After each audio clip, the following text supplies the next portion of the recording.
Hello and welcome to the देजू classes. आप सभी का आपका अपना यूट्यूब चैनल देजू क्लासेस में स्वागत है। आप लोगों का मॉडल पेपर आ गया है और आज हम इस वीडियो में केमिस्ट्री का जो मॉडल पेपर है उसके कंप्लीट सॉल्यूशंस को लेकर के उपस्थित हुए हैं। इस वीडियो में हम हिंदी और इंग्लिश दोनों में आंसर की को देखेंगे, ठीक है, जिससे दोनों मीडियम के बच्चे जो होंगे इससे लाभान्वित होंगे। फिजिक्स का डिटेल सॉल्यूशन जो है ऑलरेडी अपलोड किया जा चुका है इस चैनल पे। अगर आप नहीं देखे हैं तो इसके प्लेलिस्ट में है, आप प्लेलिस्ट में जा कर के और फिजिक्स के डिटेल आंसर की को आप देख सकते हैं। चलिए, अगर आप इस चैनल पे नए हैं तो आप इस चैनल को ज़रूर सब्सक्राइब कर दें और बेल आइकन को प्रेस कर लें ताकि जो भी इन्फॉर्मेशन इस प्लेटफॉर्म के माध्यम से आपको दी जाए वो आप तक पहुंच सके। चलिए शुरू करते हैं। तो फिर केमिस्ट्री का डिटेल आंसर यानी टोटल हम लोग ऑब्जेक्टिव प्लस सब्जेक्टिव दोनों देखेंगे, है ना। ऑब्जेक्टिव को भी देखेंगे और साथ ही सब्जेक्टिव के भी पोर्शंस को देखेंगे। चलिए, टोटल नंबर ऑफ क्वेश्चंस क्या हैं? 48। जो फिजिक्स में है पैटर्न है वही है, सेम पैटर्न। जिसमें 25 क्या है? 25 क्वेश्चन 1 मार्क्स का है, यानी वो क्या है, ऑब्जेक्टिव है। ठीक है, 25 क्वेश्चन जो है वो ऑब्जेक्टिव है, 1 मार्क्स का क्वेश्चन है। और उसके बाद जो 23 क्वेश्चन है वो 23 क्वेश्चन जो है वो क्या है, सब्जेक्टिव पोर्शन है। और उस 23 में 26 से 34, है ना, 25 तक तो मल्टीपल चॉइस क्वेश्चन है, बहुविकल्पीय है। उसके बाद 26 से 34 तक जो है वो 7 प्रश्न का उत्तर देना है। 9 प्रश्न है जिसमें से 7 आपको देना है। और उस 7 प्रश्न का जो क्वेश्चन, प्रत्येक प्रश्न का जो नंबर है वो 1 अंक है ना, 1 अंक। उसके बाद 35 से 42वां जो क्वेश्चन है वो लघु उत्तरीय प्रश्न है, यानी 8 क्वेश्चन है जिसमें से आपको 6 क्वेश्चन करने हैं और सभी क्वेश्चन का जो मार्क्स होगा वो कितना है, 3 मार्क्स का है। ठीक है, फिर लास्ट में आपका 43 से लेकर के 48 6 प्रश्न है जिसमें से 4 प्रश्न आपको करने हैं और सभी प्रश्न का जो मार्क्स होगा वो 5-5 नंबर का होगा, यानी टोटल 20। ठीक है, तो चलिए शुरू करते हैं हम लोग। केवल आप इसमें जो आंसर की दिया हुआ है उसके ऊपर डिपेंड नहीं होना है, आपको ये देखना है कि आखिर क्वेश्चंस कैसे सॉल्व होगा, है ना। तो हम उसको सॉल्व करेंगे। चलिए देखते हैं।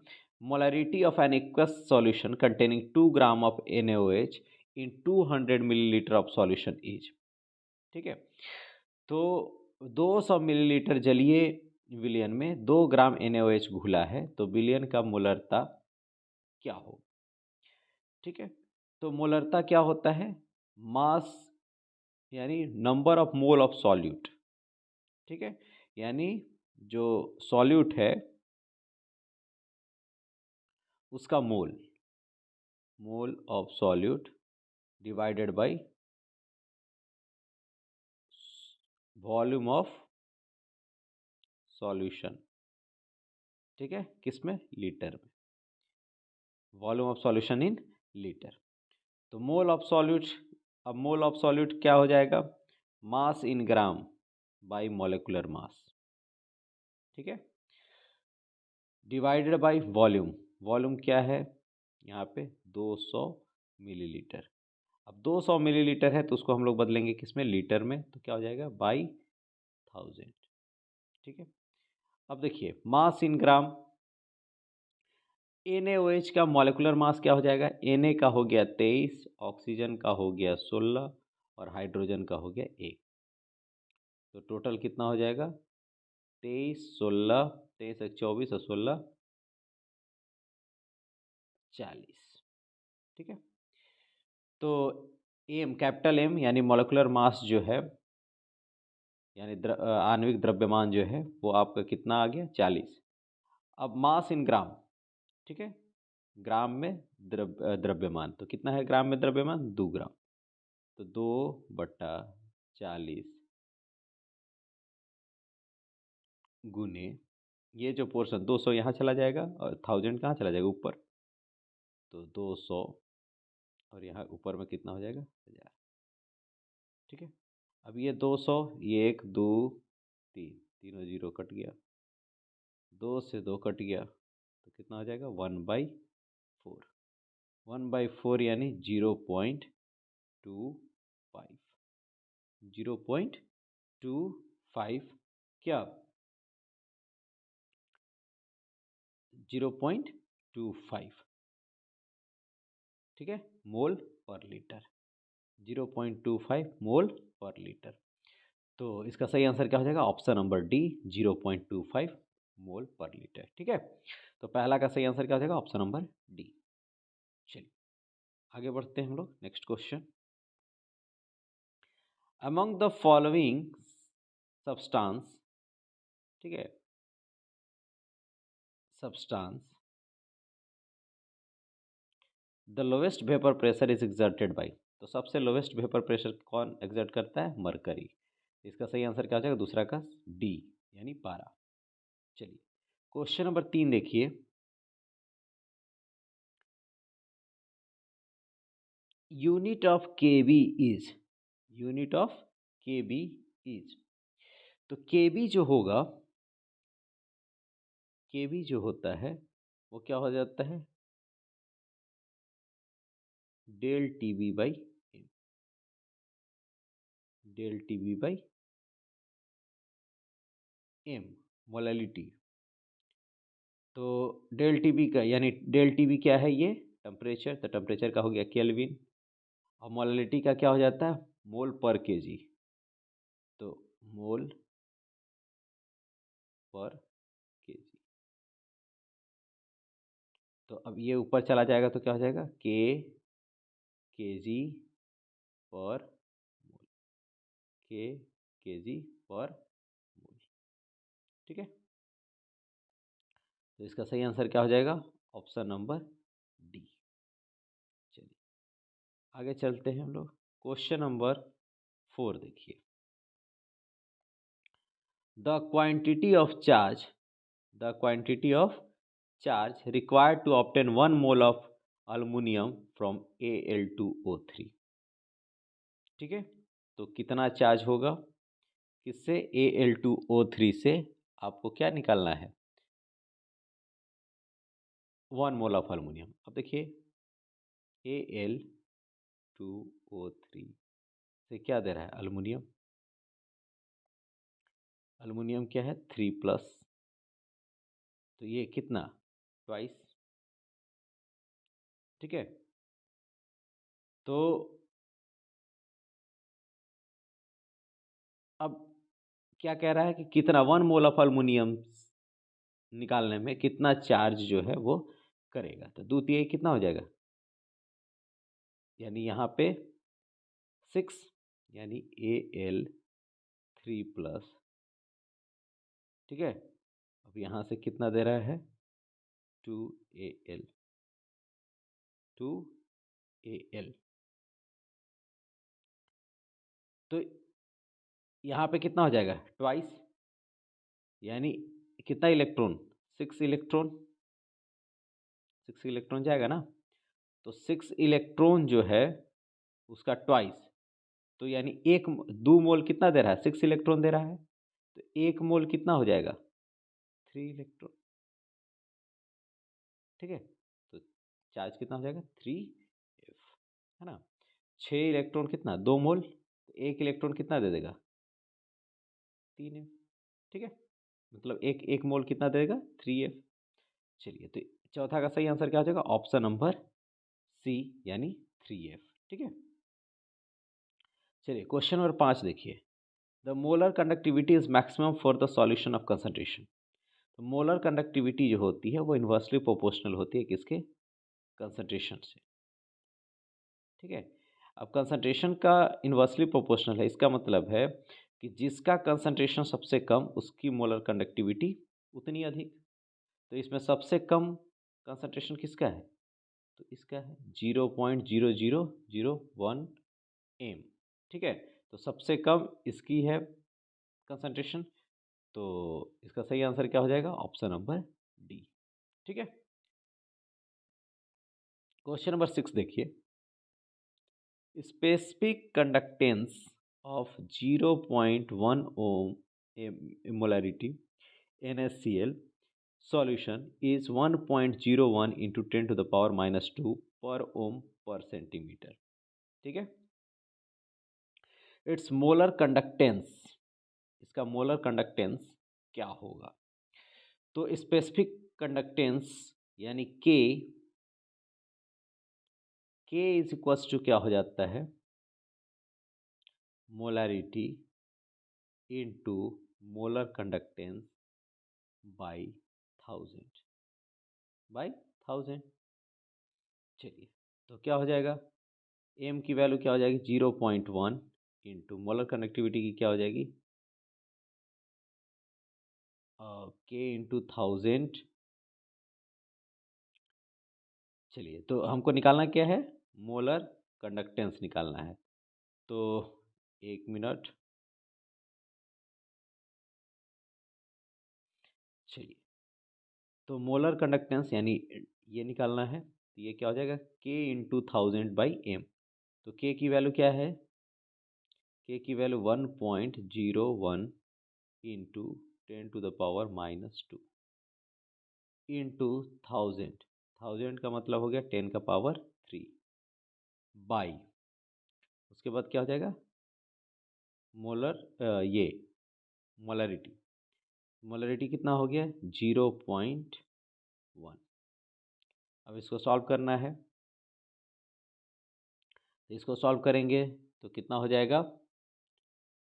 1.01, इसको ऊपर कर देंगे तो ये कितना हो जाएगा? एक और 10 हो जाएगा, यानी एक और 10, तो ये कितना हो जाएगा?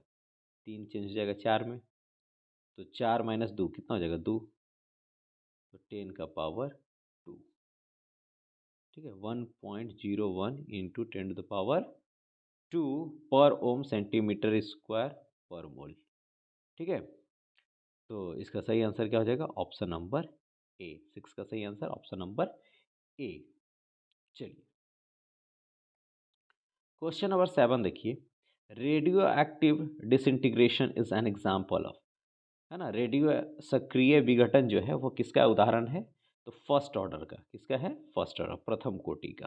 ठीक है, चलिए आगे बढ़ते हैं हम लोग। क्वेश्चन नंबर 8 देखिए। The unit of rate and rate constant are same for reaction, यानी आर जो है वो रेट कांस्टेंट के इक्वल होगा। कब?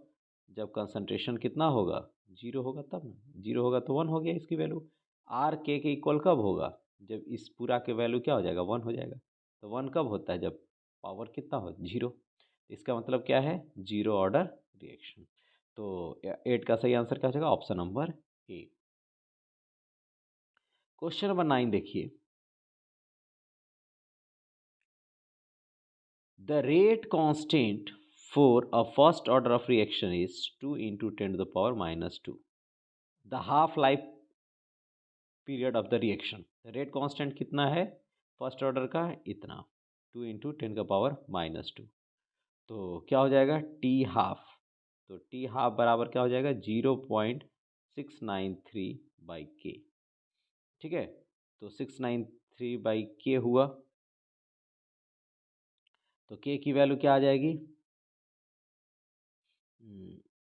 यहाँ के जगह पे इसको मिटा देते हैं, के को। यहाँ पे के होगा, के की वैल्यू पुट कर देते हैं। चलिए, तो के की वैल्यू कितनी हो जाएगी? 2 इंटू 10⁻²। अब इसको सॉल्व करते हैं। 2 तिया 6, 2 चौके 8, 2 छक्का 12, 2 पचे 10। 0.3465/10⁻²। तो अगर हम इसको सॉल्व करेंगे तो 0.34, है ना, 65 इंटू 10⁻²। इसकी वैल्यू क्या हो जाएगी? ये 2 है तो 2 से मल्टीप्लाई हो जाएगा 10⁻² से, तो 34.65। 34.65, इसका सही आंसर क्या हो जाएगा? Option number B. ठीक है, चलिए साथ में बनाते चलिए सब। क्वेश्चन नंबर 10 देखिए। During the course of chemical reaction the rate of reaction. ठीक है, तो केमिकल रिएक्शन के कोर्स में, समय में, दौरान में अभिक्रिया की दर क्या होती है?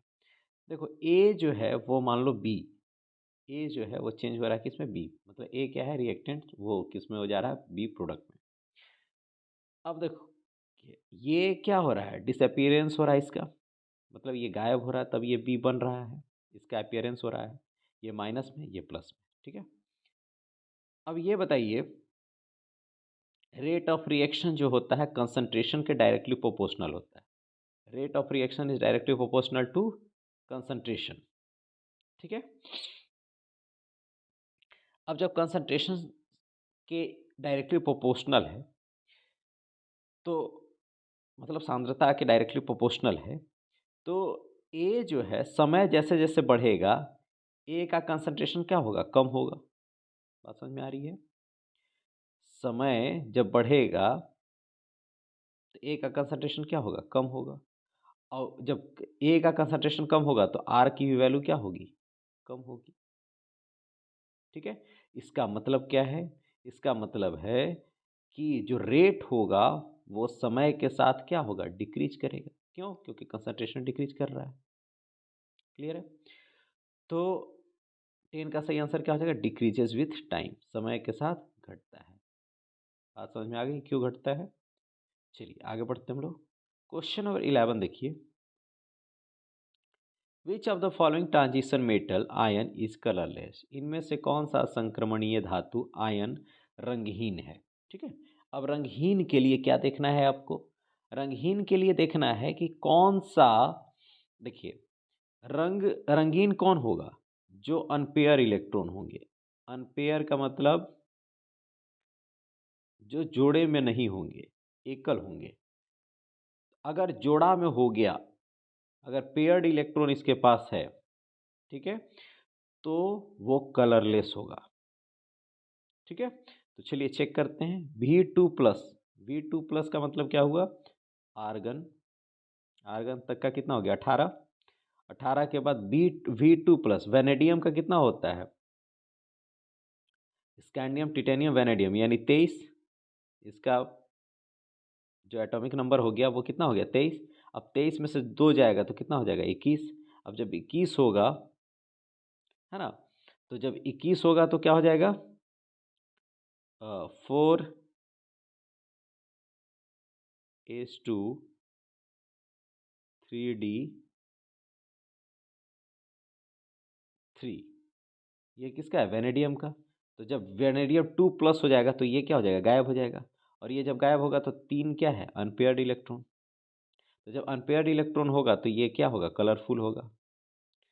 अब क्रोमियम का देखिए, अगर हम क्रोमियम की बात करें, क्रोमियम की बात करें तो क्रोमियम का कितना हो जाएगा 24, तो आर्गन,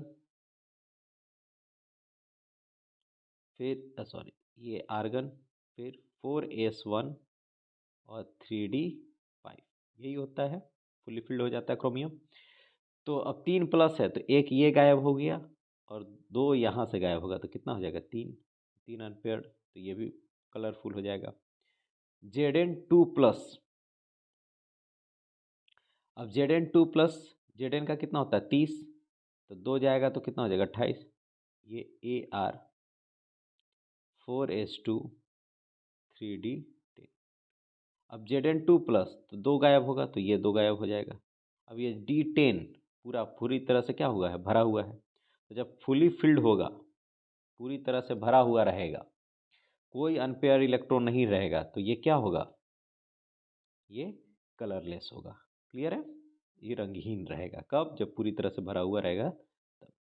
तो इसका सही आंसर क्या हो जाएगा, ऑप्शन नंबर सी, Zn2+। चलिए क्वेश्चन नंबर 12 देखिए, which of the following transition metal ion has the highest magnetic moment, same condition है, अनपेयर्ड इलेक्ट्रॉन होना चाहिए, अनपेयर्ड इलेक्ट्रॉन पर डिपेंड करता है ये, ठीक है। तो जिसका जितना अनपेयर्ड इलेक्ट्रॉन होगा, ठीक है, तो मैग्नेटिक मोमेंट उसका उतना ही ज़्यादा होगा, ठीक है। तो हम लोग जब देखेंगे तो Cu2+ का तो देखिए अभी हम लोग कि Cu2+ का कितना अनपेयर्ड इलेक्ट्रॉन, अगर हम बात करें तो ये आ गया, मान लो एस की बात है और ये आ गया डी की बात है, 1 2 3 4, अब कॉपर 2+ की बात करेंगे तो कॉपर का कितना है 29, यानी 29 है तो ए आर के बाद क्या हो जाएगा 4s2, ठीक है, और 3d9। तो जो 4s2 3d9 अगर है तो यहाँ पे क्या हो जाएगा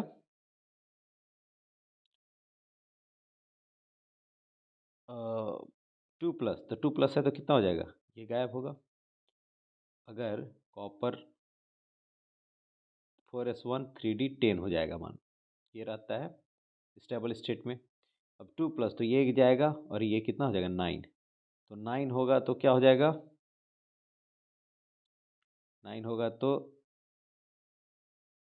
एस तो गायब हो गया, इसमें कुछ नहीं है। डी में देखिए 1 2 पूर्ण रूल 3 4 5 6 7 8 है ना, नीचे की तरफ, और 9। एक क्या हो गया अनपेयर्ड इलेक्ट्रॉन रह गया, एक अनपेयर्ड इलेक्ट्रॉन होगा इसमें। तो कॉपर में कितना हो गया 1 इलेक्ट्रॉन। उसी तरह से निकल में कितना हो गया 2, निकल 2+ में। कोबाल्ट 2+ में कितना हो गया 3, और आयरन में कितना हो गया 4। तो सबसे ज़्यादा हाईएस्ट मैग्नेटिक मोमेंट किसका होगा आयरन Fe2+ का, क्यों, क्योंकि 4 अनपेयर्ड इलेक्ट्रॉन है। क्लियर है, तो इसका सही आंसर क्या हो जाएगा ऑप्शन नंबर डी। ठीक है, 12 का सही answer option number D. Question number 13 देखिए, the hybridisation involved in NiCN4 2-, NiCN4 2-, NiCN4 2- में क्या हो जाएगा। अब देखिए यहाँ पे निकल, ठीक है, अब निकल है और सैराइड कितना है 4,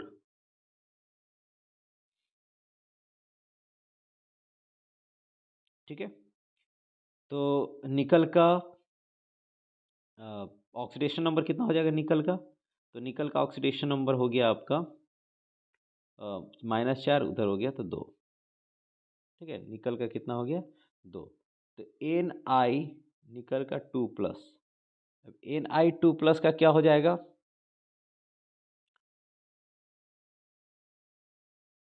पहले 3D हो जाएगा, 3D 1 2 3 4, फिर S है ना 4s, फिर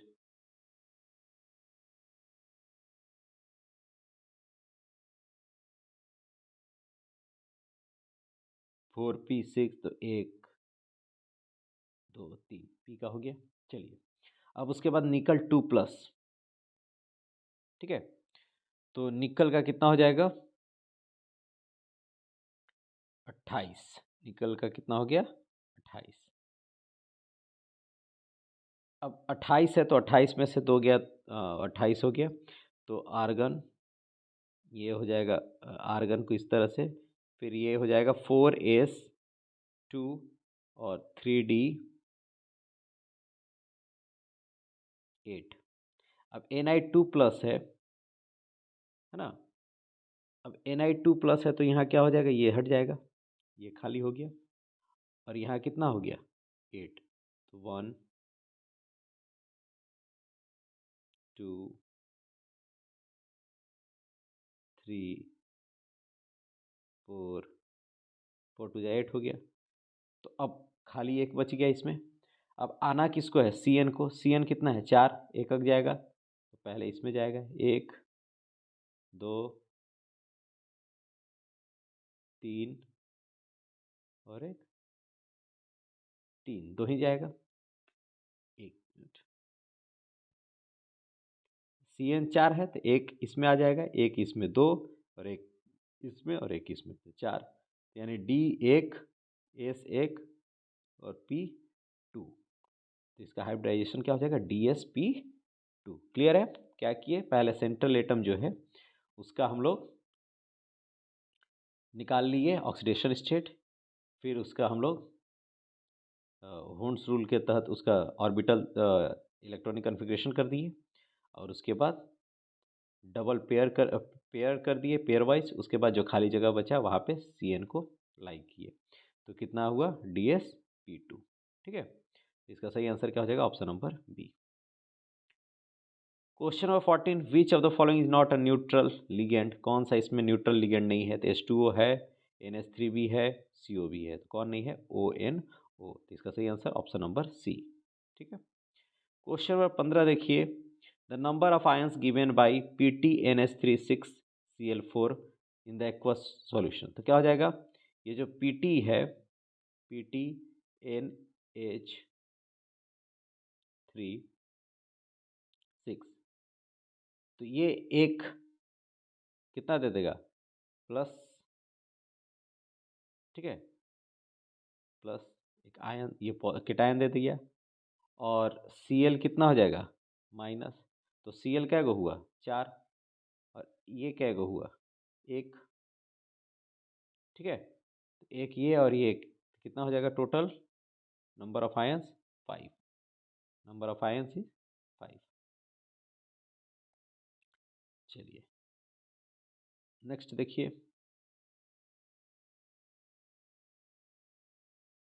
विच of the following ligand form a chelate? तो चिलेट कौन बनाता है? ऑक्जेलेट। कौन सा बनाता है? ऑक्जेलेट। यानी C2O4 जो है वो क्या बनाता है? चिलेट का फॉर्मेशन करता है। ठीक है, O डबल बॉन्ड C, फिर O डबल बॉन्ड C, है ना, एक ये O माइनस, O माइनस, तो ये क्या है? चिलेट का फॉर्म करता है। ठीक है, डबल दोनों तरफ से, ये सब मोनो है, और ये क्या है? डाई। Which of the following reaction follows क्या है? Markovnikov rule. तो मार्कोनिकोव रूल को कौन फॉलो करता है? तो इथिन, इथिन प्लस HBr ये है, फिर ये क्या है? प्रोपीन प्लस क्लोरीन, ये क्या है? प्रोपीन प्लस HBr, और ये क्या है? Propene plus Br2। कौन करेगा? Propene plus HBr। ठीक है, C3H6 प्लस HBr। इसका सही आंसर ऑप्शन नंबर सी। ठीक है, CH3 CH double bond CH2। ठीक है,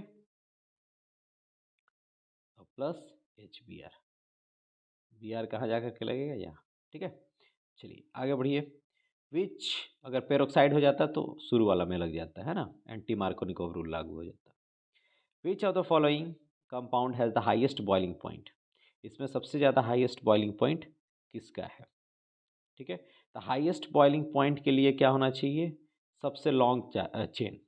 जितना लॉन्ग चेन होगा, और लॉन्ग चेन और प्राइमरी, लॉन्ग चेन और प्राइमरी, तो उसका बॉइलिंग पॉइंट ज़्यादा होगा। तो इसका कौन हो जाएगा? Option number B. ठीक है, चलिए इनमें से किस यौगिक का क्वथनांक हो गया? क्वेश्चन नंबर 19 देखिए, which of the following alkyl halide is hydrolysed bye SN1 mechanism?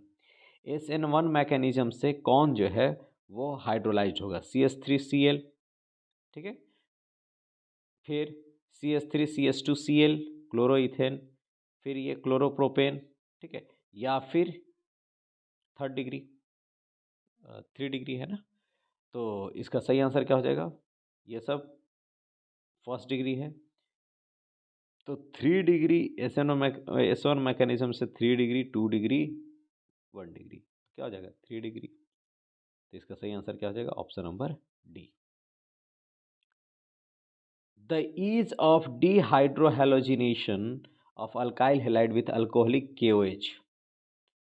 ठीक है, डिहाइड्रोहेलोजिनेशन अल्काइल हैलाइड किससे? अल्कोहलिक KOH से। क्या हो जाएगा?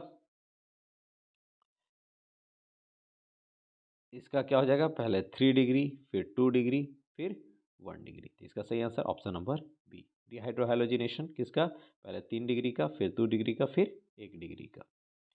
चलिए क्वेश्चन नंबर 21 देखिए, which of the following haloalkanes is most reactive? ये क्लोरो है, ये भी क्लोरो है, 2 क्लोरोप्रोपेन है, 1 ब्रोमोप्रोपेन है, 2 ब्रोमोप्रोपेन है। तो यानी ये है 1 डिग्री, ये भी 1 डिग्री, ये 2 डिग्री और ये भी 2 डिग्री। तो पहला चीज़ ये जानिए कि जो रिएक्टिविटी सीरीज है तो उसमें हैलोजन में सबसे ज़्यादा रिएक्टिव आयोडीन है ना, फिर आपका ब्रोमीन, फिर क्लोरीन। ठीक है, ब्रोमीन और क्लोरीन। तो इसका मतलब है कि क्लोरीन से ज़्यादा रिएक्टिव कौन होगा? ब्रोमो होगा। तो या तो बी होगा या तो डी होगा। फिर दूसरा जानिए कि 3 डिग्री, फिर 2 डिग्री, फिर 1 डिग्री। ये क्या है? रिएक्टिविटी सीरीज का ट्रेंड है। तो 3 डिग्री ज़्यादा मोस्ट रिएक्टिव, फिर 2 डिग्री उससे कम रिएक्टिव और 1 डिग्री सबसे कम रिएक्टिव। कौन सा हो जाएगा? 2 डिग्री, यानी ऑप्शन नंबर डी। क्लियर है? चलिए आगे बढ़िए। Conversion of ethyl alcohol into acetaldehyde is an example of alcohol to aldehyde, तो हमेशा ऑक्सीडेशन। ठीक है, चलिए आगे बढ़िए। The product obtained when sodium phenoxide react with carbon dioxide. Sodium phenoxide जो है वो रिएक्ट होता है किससे? कार्बन डाइऑक्साइड से। तो क्या देगा? Salicylic acid. क्या देगा? Salicylic acid. चलिए कॉलवे। Ether is obtained from ethyl alcohol in presence of H2SO4 at, इसका सही answer option number C, 413 kelvin, high temperature. The product of hydrolysis of ozonide of I butene, है ना। ठीक है, तो उसका क्या हो जाएगा? हाइड्रोलाइसिस करने पर O3 से तो वो दो भाग में बटेगा, एक प्रोपेनॉल देगा और, है ना, एक मिथेनॉल देगा। प्रोपेनॉल भी देगा और मिथेनॉल भी देगा। ठीक है, ब्यूटेन है तो क्या हो गया? CH3 CH2 CH double bond CH2। ठीक है, तो ये क्या देते हैं? इससे CHO से प्रोपेनॉल और इससे क्या देगा? मिथेनॉल। ठीक है, मिथेनॉल, है ना। चलिए आगे बढ़ते हैं हम लोग। अब क्या है? Give an example of negative deviation of Rawls law. ठीक है, तो क्या है negative deviation of Rawls law? तो क्या हो जाएगा? हाइड्रोक्लोरिक अम्ल तथा जल का विलयन जो होता है वो क्या देता है? निगेटिव डेविएशन देता है। किससे? रॉल्ट के नियम के अनुसार ऋणात्मक विचलन का एक उदाहरण है कौन? हाइड्रोक्लोरिक अम्ल और वाटर। ठीक है, उसका विलयन। चलिए क्वेश्चन नंबर 27 देखिए। Express relationship between resistance R and specific conductivity K. ठीक है, तो क्या है? R equals to 1/K A/L। ठीक है, क्लियर है? चलिए, ये कंडक्टिविटी ही है। के जो है स्पेसिफिक कंडक्टेंस को कंडक्टिविटी कहते हैं और स्पेसिफिक कंडक्टिविटी के है जो क्या होता है? 1/ρ, रेजिस्टिविटी के उल्टा होता है। ठीक है, चलिए आगे बढ़िए। Question number 28। Right the IUPAC name of the compound. CH3, है ना। तो अगर इसको हम स्ट्रक्चर इसका बनाए तो CH3 CH3 CH3 फिर CH2Br। ठीक है, तो 1 2 3, तो क्या हो जाएगा? 1 ब्रोमो, फिर 2 पर क्या हो गया? 2 डाईमिथाइल प्रोपेन। 1 2 3, लॉन्गेस्ट चेन ये हो गया। फिर 1 ब्रोमो 2 डाईमिथाइल प्रोपेन। तो इसका सही आंसर क्या हो जाएगा? 1 ब्रोमो 2 डाईमिथाइल प्रोपेन। चलिए, name the aldehyde which do not give Fehling solution test. तो क्या हो जाएगा? Benzaldehyde. कौन होगा? Benzaldehyde. ठीक है,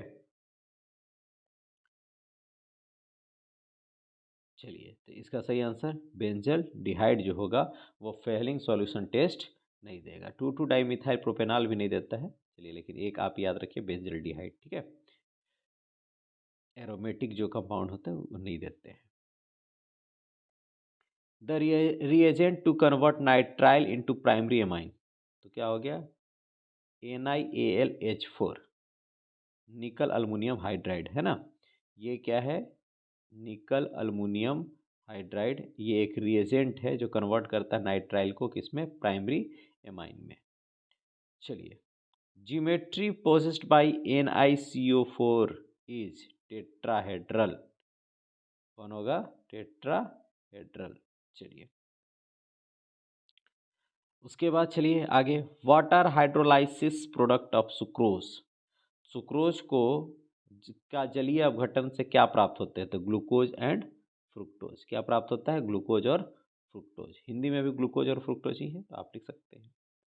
नेक्स्ट, वाई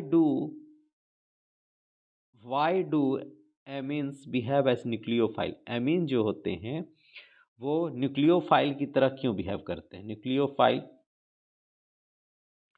क्यों, क्योंकि एमाइन में, है ना, अत्यधिक विद्युत ऋणात्मक नाइट्रोजन परमाणु पर इलेक्ट्रॉन का एक, ठीक है, अकेला जोड़ा होता है, ठीक है, सक्रिय lone pair, active lone pair होता है इलेक्ट्रॉन किस पे, on the very electronegative nitrogen atom, ठीक है।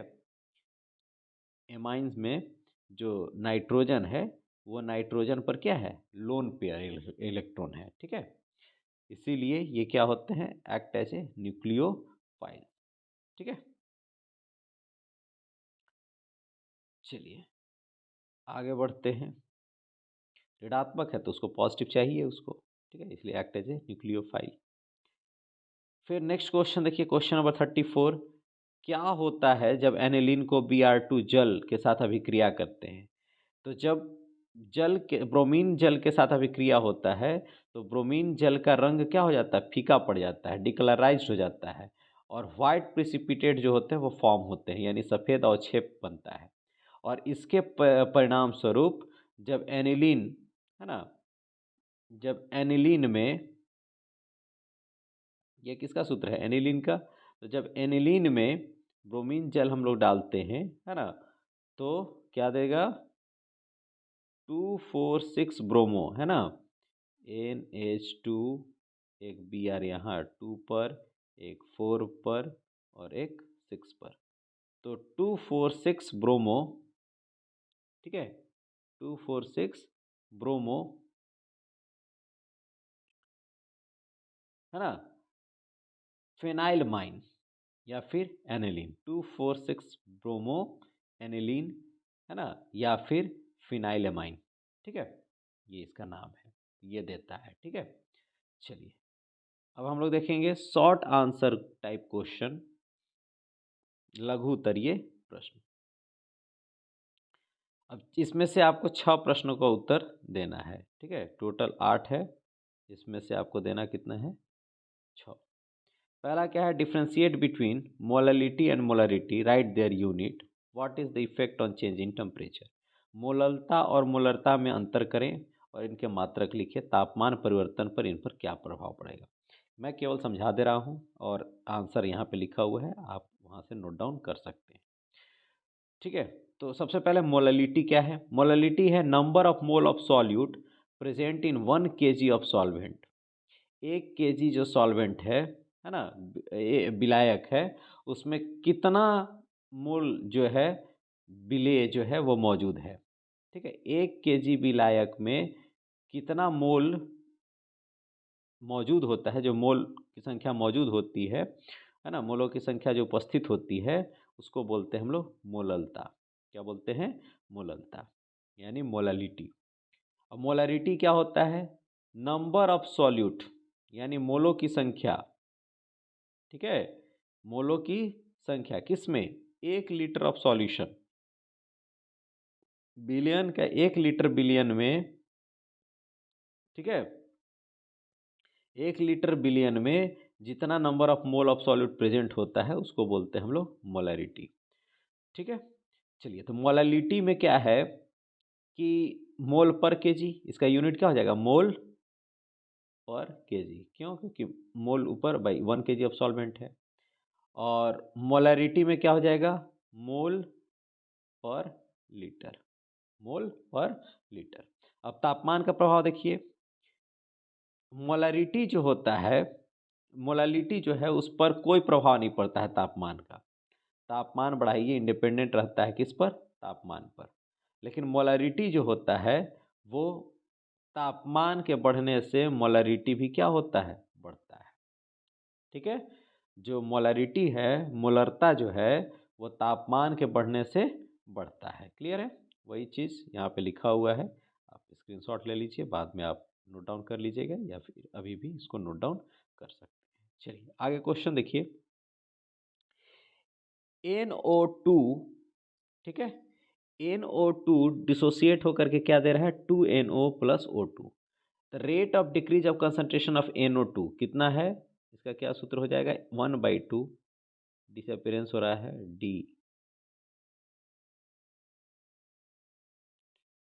D/dt, क्या NO2, ये क्या होगा, बराबर होगा किसके, 1/2 D/dt किसका, NO का, और यही बराबर होगा D/dt किसका, O2 का। तो आपको ये निकालना है, ये दिया हुआ है, इससे आपको कोई मतलब नहीं है। तो क्या हो जाएगा, -1/2, रेट ऑफ अपीयरेंस निकाल रहा है, इंक्रीज निकाल रहा है, तो वही चीज़ है, माइनस लगाने की ज़रूरत नहीं है। तो 1/2 इंटू, इसकी वैल्यू कितनी दी हुई है NO2 की, 6 इंटू 10⁻⁻12, तो 2 से काटोगे तो कितना हो जाएगा, 3, तो 3 इंटू 10⁻⁻12, है ना, मोल, ठीक है, पर सेकेंड। 3 इंटू 10⁻⁻12 मोल पर सेकेंड, क्या हो जाएगा, इसका आंसर हो जाएगा। क्लियर है, चलिए आपको क्या लिखना है, IUPAC ने, तो पहला क्या है, 37 का पहला क्वेश्चन दिख रहा होगा आपको, K3Cr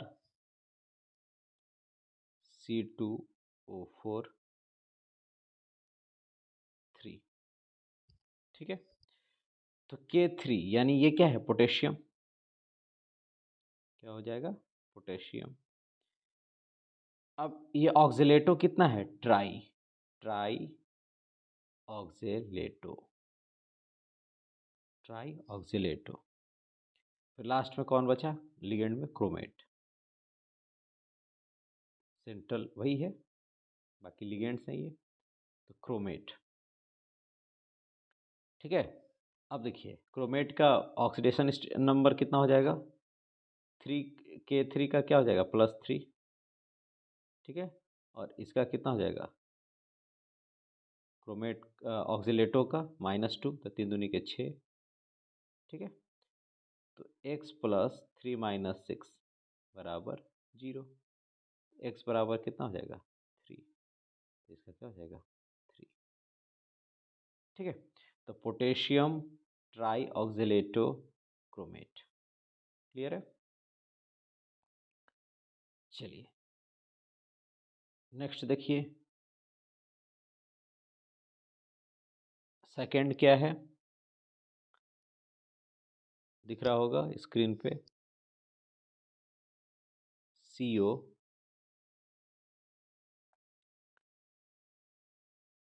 NH3 5Cl, ये पॉजिटिव टर्म और ये Cl2 निगेटिव। अब चलिए यहाँ पे सबसे पहले हम लोग लिगेंड को चलते हैं, यहाँ पॉजिटिव टर्म वाला है, तो पॉजिटिव टर्म क्या हो जाएगा, पेंटा एमाइन, पेंटा एमाइन, ठीक है, पेंटा एमाइन। फिर पॉजिटिव में है क्लोरीन, तो इसको क्या बोलेंगे, क्लोरीडो, ठीक है। उसके बाद कोबाल्ट, चलिए कोबाल्ट का ऑक्सीडेशन स्टेट देखिए, इसका तो 0 हो जाएगा NH3 का, NH3 का हो गया आपका 0, CO का मान लीजिए X, CO का X हो गया। उसके बाद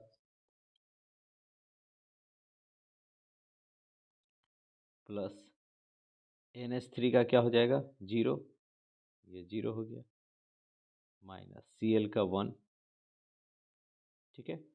Cl2 का क्या हो जाएगा -2 बराबर 0, है ना। या फिर 2 प्लस कर सकते हैं, इसको बराबर 2 प्लस भी कर सकते हैं।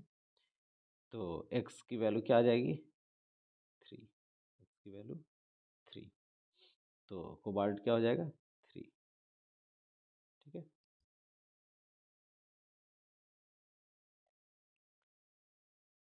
उसके बाद यहाँ क्या बचा है क्लोरीन, तो ये क्या हो जाएगा क्लोराइड। तो क्या क्लोरीन है 2, तो डाई क्लोराइड, डाई क्लोराइड, ठीक है। तो पेंटाएमाइन क्लोरिडो कोबाल्ट 3 डाई क्लोराइड, ठीक है। चलिए तीसरा देखिए, तीसरा क्या है स्क्रीन पे दिख रहा होगा K3 Fe, है ना, CN6,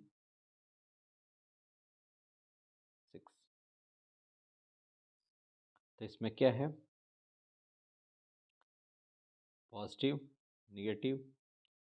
अब K3 है, यानी सबसे पॉजिटिव पहले लिख देंगे हम लोग पोटेशियम, ठीक है। अब ये इसमें आयरन सेंट्रल हो जाएगा, ये लिगेंड हो जाएगा, तो CN6 यानी 6 का मतलब क्या हो जाएगा हेक्सा, हेक्सा सियानो, हेक्सा सियानो। उसके बाद Fe का क्या हो जाएगा फेरेट, निगेटिव में फेरेट हो जाएगा। और क्या हो जाएगा ये Cn का आपका -6 और +3, तो कितना हो जाएगा 3, ऑक्सीडेशन कितना हो जाएगा 3 हो जाएगा। तो पोटेशियम हेक्सा सियानो फेरेट 3, इसका हो जाएगा, ठीक है थर्ड का। चलिए आगे क्वेश्चन देखते हैं हम लोग।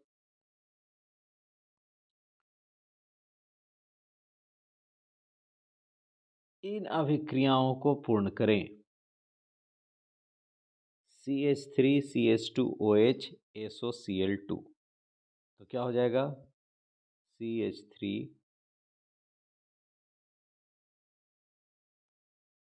ठीक है CH2 CH3 CH2 Cl plus SO2 plus HCl, SO2 plus HCl, clear है।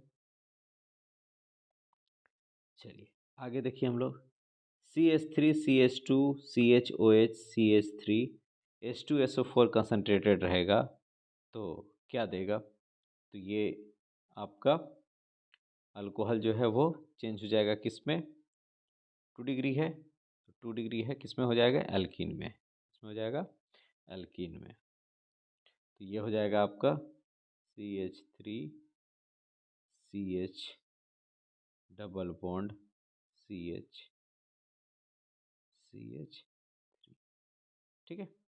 अब यहाँ पे क्या है ईथर CH3O C2H5 HI, तो क्या हो जाएगा एक चला जाएगा CH3 किसके साथ जाएगा I के साथ और प्लस C2H5OH,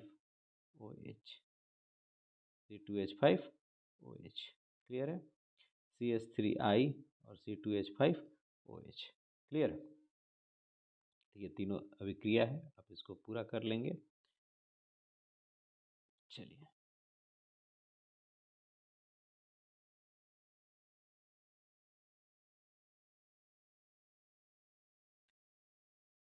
आगे क्वेश्चन को देखते हैं हम लोग।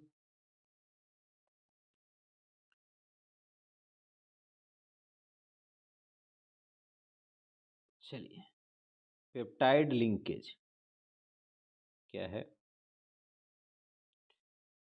Right on peptide linkage, glycosidic linkage और name the bases present in RNA. तो पेप्टाइड संधि क्या है और ग्लाइकोसाइडिक संधि क्या है? Peptide linkage is an amide CONH2 linkage found between the COOH group of one alpha amino acid and NH2 group of other alpha amino acid by the loss of water. किसके loss से? By the loss of water.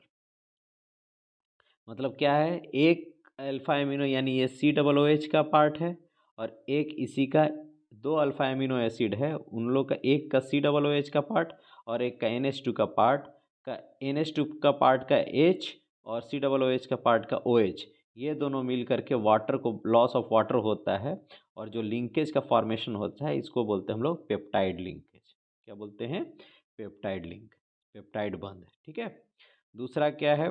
Glycosidic linkage. ये क्या होता है? दो monosaccharides को, ठीक है, दो मोनोसेक्राइड्स है ना, जैसे ग्लूकोज फ्रुक्टोज है, तो उन लोग दोनों को लिंक करने के लिए, है ना, उन लोग दोनों को बंद करने के लिए ग्लूकोज और फ्रुक्टोज को, जिस लिंक के द्वारा उन लोग को, जिस जो बंध का उपयोग होता है उस बंध को हम लोग बोलते हैं ग्लाइकोसाइडिक लिंकेज। जिस लिंक से दोनों बंधे होते हैं कौन? दो मोनोसेक्राइड्स, है ना, दो मोनोसेक्राइड्स जिससे जुड़े होते हैं उस बंध को हम लोग बोलते हैं ग्लाइकोसाइडिक बंध। क्लियर है? अब क्या कहा जा रहा है? Name the basis present in RNA. RNA में कौन सा बेस प्रेजेंट है वो देखना है। तो क्या है? Adenine, cytosine, uracil and guanine. ठीक है, तो ये चार प्रेजेंट है, एडेनाइन, साइटोसिन, यूरासिल और गुआनिन। बंध कैसे बनता है? ए के साथ, यू के साथ, है ना, सी का जी के साथ। चलिए, कंप्लीट द दिस रिएक्शंस। अब इस रिएक्शंस को कंप्लीट कीजिए। क्या है? CH3CH2CH2Cl किसके साथ? KOH के साथ रिएक्शन हो रहा है। ठीक है, तो KOH के साथ रिएक्शन होगा तो क्या देगा मेजर प्रोडक्ट के रूप में? है ना, हेलो अल्केन है तो KOH के साथ रिएक्शन होगा तो क्या देगा? एल्कीन। क्या दे देगा? एल्कीन। तो क्या हो जाएगा? CH3CH2, है ना, तो एल्कीन देगा तो यहाँ पे हो जाएगा, एक minute, CH double bond CH2। Clear है? और बाई प्रोडक्ट के रूप में KCl प्लस H2O। ठीक है, ये हो गया पहला का। दूसरा का देखिए, CH3CH2Cl है, AgCN के साथ है तो आइसोसाइनाइड दे देगा, इथाइल आइसोसाइनाइड। ये हो जाएगा CH3CH2NC। ठीक है, बाई प्रोडक्ट के रूप में AgCl, उसको लिखने का कोई जरूरत नहीं है, ये लिख दिए, होगी। ठीक है, चलिए आगे देखिए, CH3Cl प्लस NaI एसीटोन के प्रेजेंस में होगा तो क्या हो जाएगा? आई यहाँ लग जाएगा, CH3I। ठीक है, CH3I plus NaCl, sorry NaCl। ठीक है, हो गया। आगे चलिए देखते हैं। Right carbyl amine reactions and it's use. Carbyl amine अभिक्रिया लिखे और इनका उपयोग बताएं। तो क्या होता है? Aliphatic and aromatic primary amines are heating with chloroform and ethanolic potassium hydroxide forms isocyanide and और carbylamines which are foul smelling substance. Secondary and tertiary amines do not show this reaction. This reaction is called the carbylamine reaction. It is used as a test of primary amines. किसका test में इसका प्रयोग किया जाता है? Primary amine के test में प्रयोग किया जाता है। जिसमें क्या है कि एलिफेटिक और एरोमेटिक जो प्राइमरी एमीन्स होते हैं, ठीक है, वो हिट किए जाते हैं किसके साथ? क्लोरोफॉर्म के साथ, ठीक है, और पोटेशियम हाइड्रोक्साइड। तो उससे क्या फॉर्मेशन होता है? आइसोसाइनाइड बनता है, और इसी से आइसोसाइनाइड को बोलते हैं कार्बाइलमाइन, ठीक है, जिसका स्मेल क्या होता है? एकदम फॉल स्मेल होता है। सेकेंडरी, ये केवल प्राइमरी एमीन जो है वही कर सकते हैं, सेकेंडरी और टर्शियरी एमीन इस चीज़ को नहीं शो करता है, ठीक है। चलिए, वही चीज़ हिंदी में लिखा हुआ है, आप नोट डाउन कर लेंगे। और ये रिएक्शन है RnH2 क्लोरोफॉर्म के साथ KOH के प्रेजेंस में, है ना, गर्म करते हैं तो क्या देगा? आइसोसाइनाइड देगा, ठीक है। चलिए आगे देखिए, question number 42, define monosaccharides, give an example. Monosaccharide क्या होता है? These are the simplest carbohydrates which can not be further hydrolyse to simpler molecules. मतलब ये सबसे सरल कार्बोहाइड्रेट होते हैं जो और छोटे अणुओं में अपघटित नहीं किए जा सकते हैं, ठीक है। चलिए, इसका एग्जाम्पल क्या हो जाएगा? ग्लूकोज और fructose. What are reducing sugar? Give an example. Reducing sugar किसको कहते हैं? Carbohydrates which reduce Fehling solution to red precipitate और CU2O और Tollens reagent to metallic AG are called reducing sugars, ठीक है। जो कार्बोहाइड्रेट्स जो कि क्या रिड्यूस कर दे रहे हैं, किसको घटा रहे हैं, कम कर रहे हैं, तो उस किसको? फेलिंग सॉल्यूशन को, है ना। फेलिंग सॉल्यूशंस को रेड प्रेसिपिटेट, लाल अवक्षेप में रिड्यूस कर देते हैं, और किसका? CU2O का। और टॉलेंस रिएजेंट को मेटेलिक सिल्वर में रिड्यूस कर देते हैं, है ना। जो कार्बोहाइड्रेट्स क्या करता है? फेलिंग सॉल्यूशंस और टॉलेंस रिएजेंट को रिड्यूस करता है, उसको कम करता है ना, अपचयन करता है, ठीक, उसको कहते हैं हम लोग रिड्यूसिंग शुगर, ठीक है। तो सारे मोनोसेक्राइड्स और डाइसेक्राइड्स यानी ग्लूकोज फ्रुक्टोज इसका भी एग्जाम्पल होगा, है ना।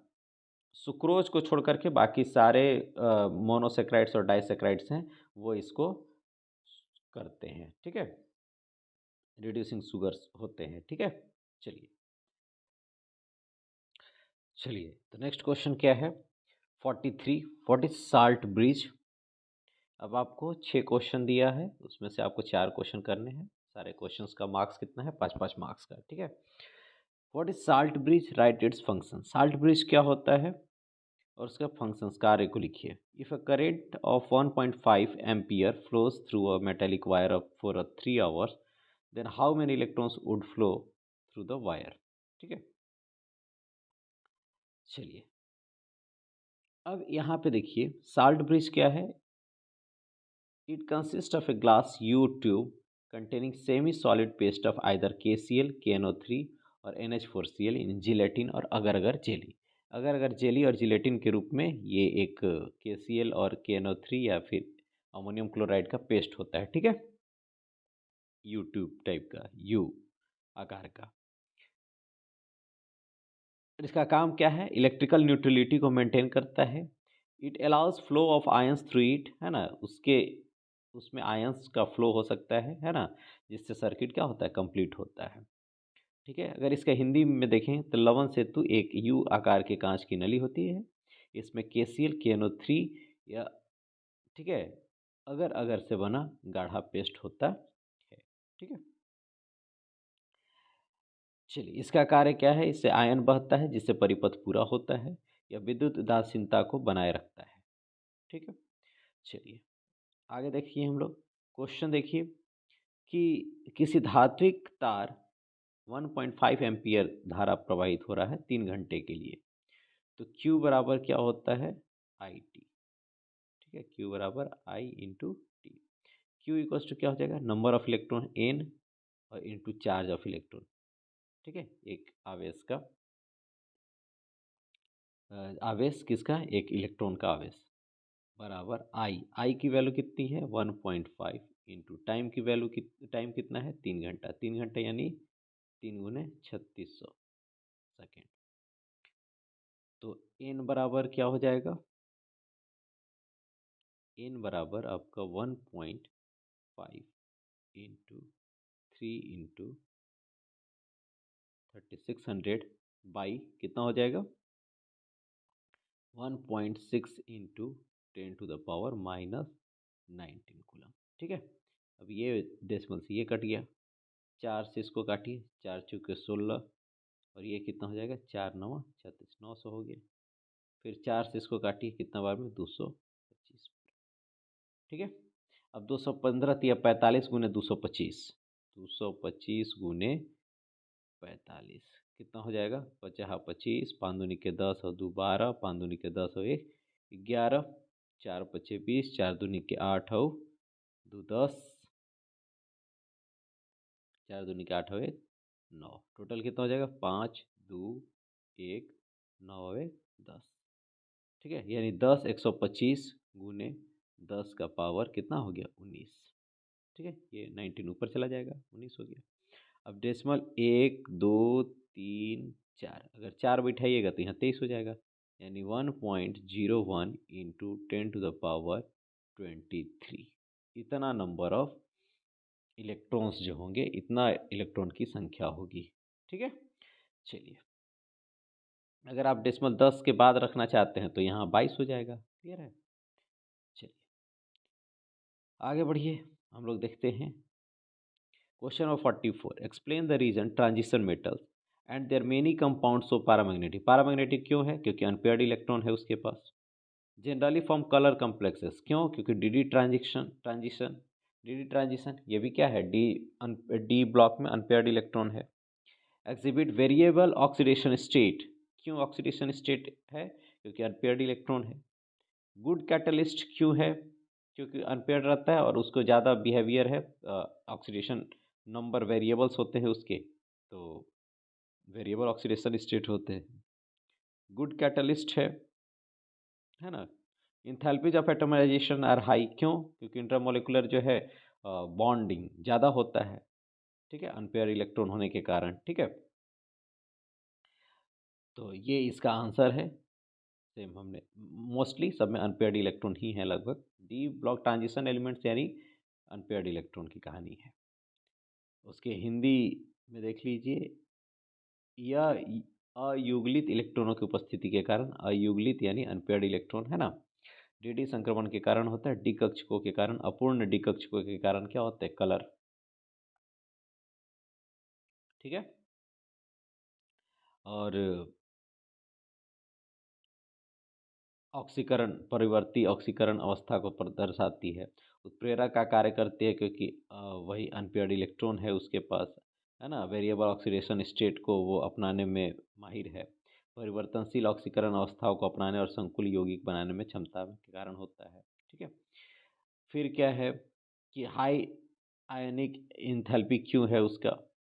ठीक है, इंथैल्पी का मान उच्च क्यों दर्शाते हैं, इसलिए दर्शाते हैं क्योंकि उसमें उनके परमाणुओं में बड़ी संख्या में अयुग्लित इलेक्ट्रॉन होते हैं, जिससे अंतर परमाणु धात्विक आबंध मजबूत होता है ना। और वो मजबूत रहेगा तो उसको हटाने के लिए, आबंध को तोड़ने के लिए इंथैल्पी क्या होगा, मजबूत होगा, ज़्यादा होगा, हाई होगा। ठीक है, चलिए नेक्स्ट देखिए। Identify A B C D and E of the following.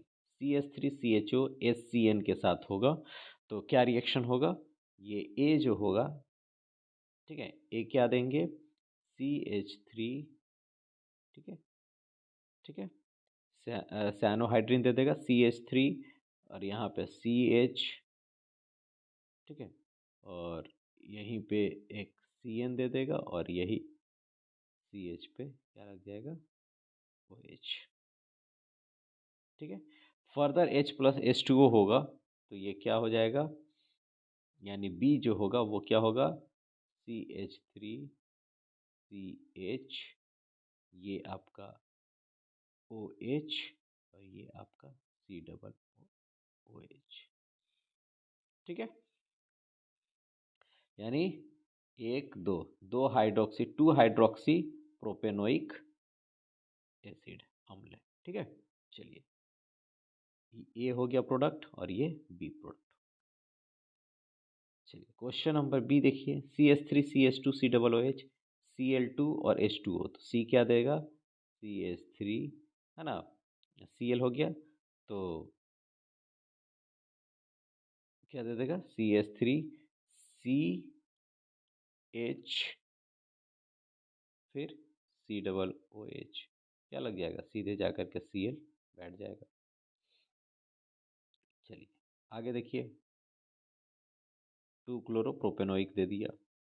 Next सी देखिए, CH3COCl, H2 palladium barium sulphate से जाएगा तो क्या दे देगा, ये बन जाएगा आपका CH3, है ना, CHO देगा, CH3CHO।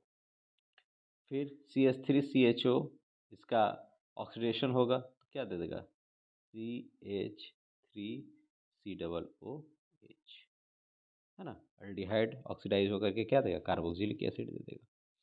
चलिए आगे बढ़िए, question number 46, write short notes on the following, है ना। कैनिजारो रिएक्शन, क्लीमेंसन रिडक्शन और हॉफमैन ब्रोमाइड रिएक्शन।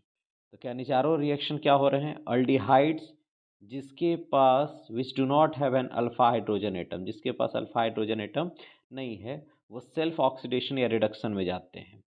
ठीक है, अल्काली के साथ जब रिएक्ट करते हैं तो उनका वो खुद से ऑक्सीडेशन और रिडक्शन में चले जाते हैं। ठीक है, कहने का मतलब है कि जो फॉर्मल्डिहाइड है वो, ठीक है, रिएक्ट करते हैं किससे, कंसंट्रेटेड KOH से, तो मिथेनॉल और पोटेशियम फॉर्मेट। ठीक है, यानी पोटेशियम, कहने का मतलब कि कार्बोक्सिलिक एसिड का जो सॉल्ट होता है उसका फॉर्मेशन होता है, अल्कोहल और कार्बोक्सिलिक एसिड के सॉल्ट का फॉर्मेशन होता है। कैनिजारो रिएक्शन यही कहता है, क्या कहता है कि अल्डिहाइड जिसका अल्फा हाइड्रोजन एटम नहीं है वो खुद ऑक्सीडाइज होता है किसके प्रेजेंस में, पोटेशियम हाइड्रोक्साइड अल्काली के प्रेजेंस में। तो क्या फॉर्मेशन होता है, अल्कोहल, ठीक है, और कार्बोक्सिलिक सॉल्ट, ठीक है, इसका फॉर्मेशन होता है। चलिए ये देख लीजिए।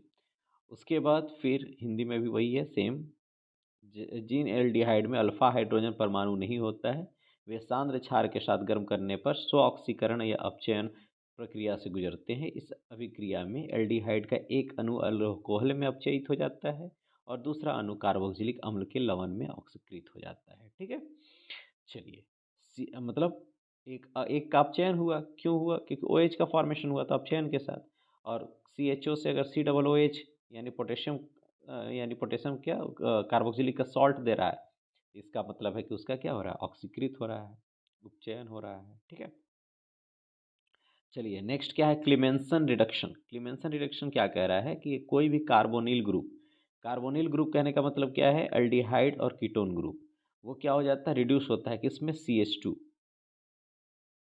ठीक है, यानी एल्केन में रिएक्ट होगा। ठीक है, हेलो जो सेचुरेटेड जो फॉर्म है उसमें क्या हो जाएगा, वो रिड्यूस होता है किस, कब, जब जिंक और अमालगम के साथ या हाइड्रोक्लोरिक अम्ल के साथ उसका अभिक्रिया कराते हैं तब। ठीक है, इसको बोलते हैं क्लीमेंसन रिडक्शन, यानी एल्डिहाइड और कीटोन से तुम या फिर हम लोग क्या प्राप्त कर सकते हैं, एल्केन प्राप्त कर सकते हैं, किसके प्रेजेंस में, जिंक और अमेलगम के प्रेजेंस में, और HCl के साथ अभिक्रिया करा के। ठीक है, इसी को बोलते हैं क्लीमेंसन रिडक्शन। ठीक है, चलिए आगे देखिए, हॉफमैन ब्रोमाइड ब्रोमम रिएक्शन।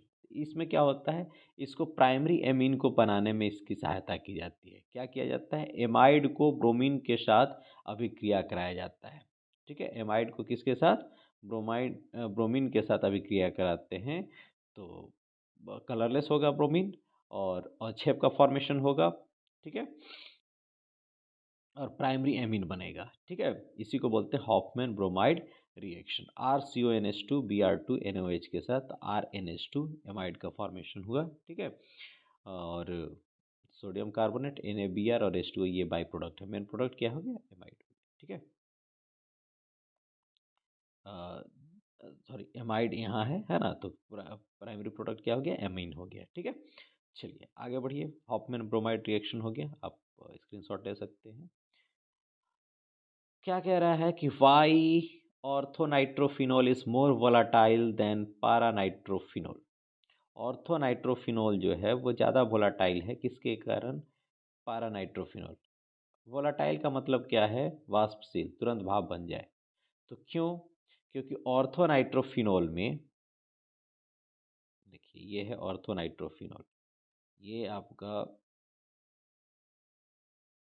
फिनॉल हो गया तो OH, OH हुआ, और यहाँ पे क्या है? ऑर्थो यानी NO2।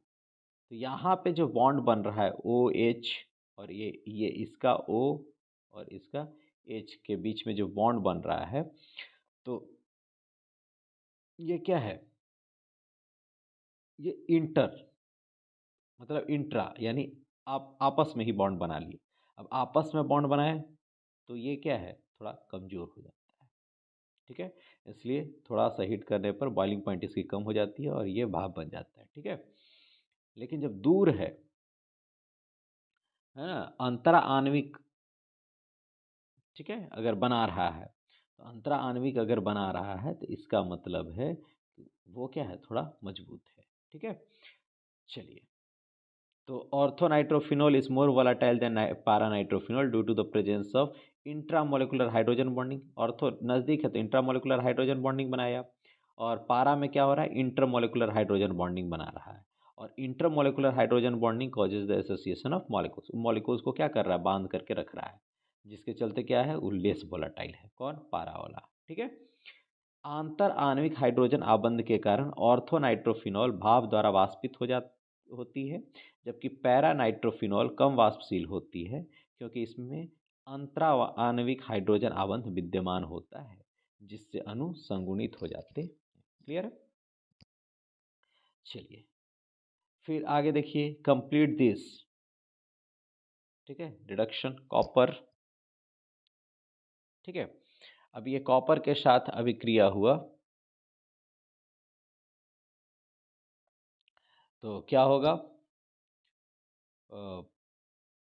अल्कोहल है, तो ये क्या देगा? कार्बालमाइन, यानी CH3COCH3 2 डिग्री होगा तो क्या दे देगा? कीटोन। 2 डिग्री में क्या दे देता है? कीटोन। ठीक है, चलिए, दूसरा देखिए, CH3CH, ये किसके साथ? PCC, पाइरिडिनियम, है ना, क्लोरोक्रोमेट, इसके साथ रिएक्ट कर रहा है, तो ये क्या दे देगा? तुम्हारा एल्डिहाइड में कन्वर्ट होगा, यानी CH3CH डबल बॉन्ड CHCHO। ठीक है, ये क्या बनेगा? एल्डिहाइड बनेगा। 1 2 3 4। ठीक है, चलिए, ब्यूटेन T2NL।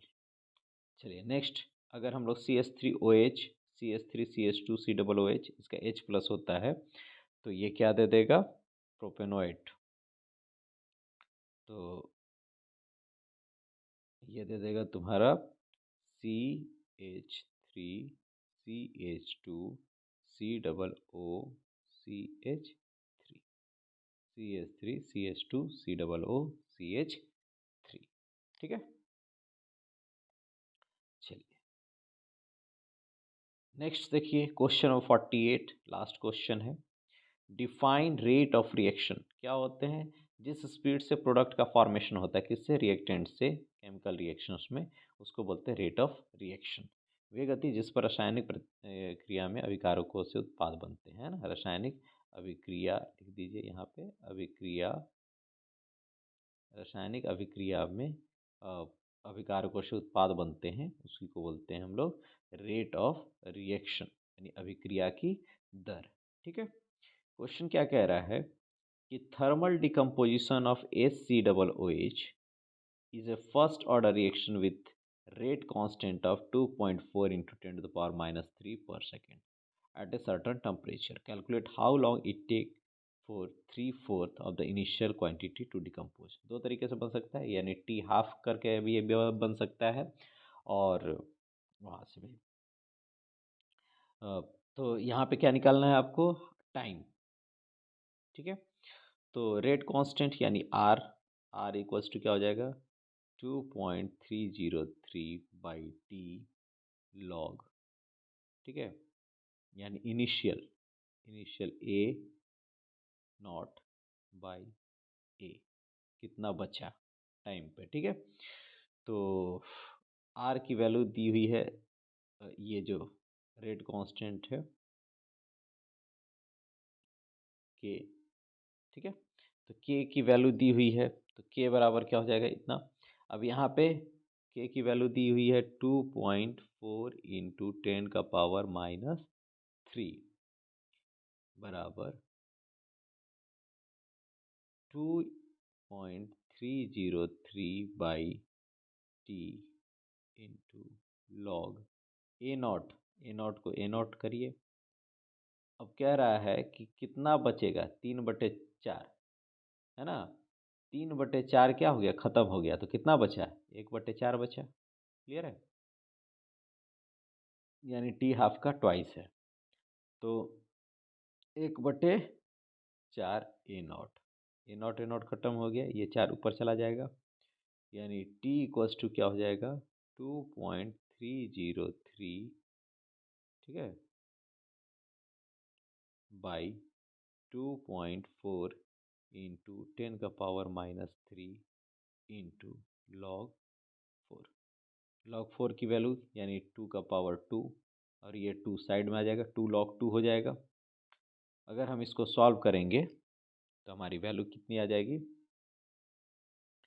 5 पॉइंट, है ना, 577.7 सेकेंड, 577 या 78, है ना, 577.7, ठीक है, सेकेंड। कैसे, 2.303। चलिए इसको आप नोट डाउन कर लीजिए, ये पोर्शन। अभी हम इसको कैलकुलेट करते हैं, ठीक है, नोट डाउन कर लिए होंगे। चलिए मिटाते हैं, कितना आया हो गया 2.303/2.4 इंटू 10⁻³ इंटू 2 log 2। अब देखिए 2.303 इंटू log 2 की वैल्यू कितनी होती है 0.301, तो 2 से मल्टीप्लाई हो जाएगा तो कितना हो जाएगा 0.602 बाई 2.4 इंटू 10⁻³, ठीक है। अब इसको हम सॉल्व करेंगे तो कितना हो जाएगा 2.303, और इसको 2.4 से डिवाइड करना है, तो इसकी वैल्यू जो होगी वो आ जाएगी आपकी 0.577, ठीक है, इंटू 10⁻³, ठीक है। और पॉइंट के बाद तो आते रहेगा, कंटिन्यू जाएगा, तो क्या हो जाएगा 577.7 सेकेंड, ठीक है। एक ये हुआ। दूसरा आप क्या कर सकते हैं, टी हाफ निकाल सकते हैं, फिर उसका डबल 3/4 कह रहा है, यानी 1/4 बचा, 1/2 इंटू 1/2 है ना। तो क्या हो जाएगा, अगर हम वहाँ से करें तो K T half is equals to 0.693/2.4 into 10⁻³। अब ये जो आएगा उसको क्या कर देंगे, 2 से मल्टीप्लाई कर देंगे, ठीक है, that will be your answer, ठीक है। चलिए, तो ये हुआ। आई होप कि आपको वीडियो पसंद आई होगी। अगर आप इस चैनल पर नए हैं तो चैनल को ज़रूर सब्सक्राइब कर दें। मिलते हैं नेक्स्ट वीडियो में। Thank you for the watching.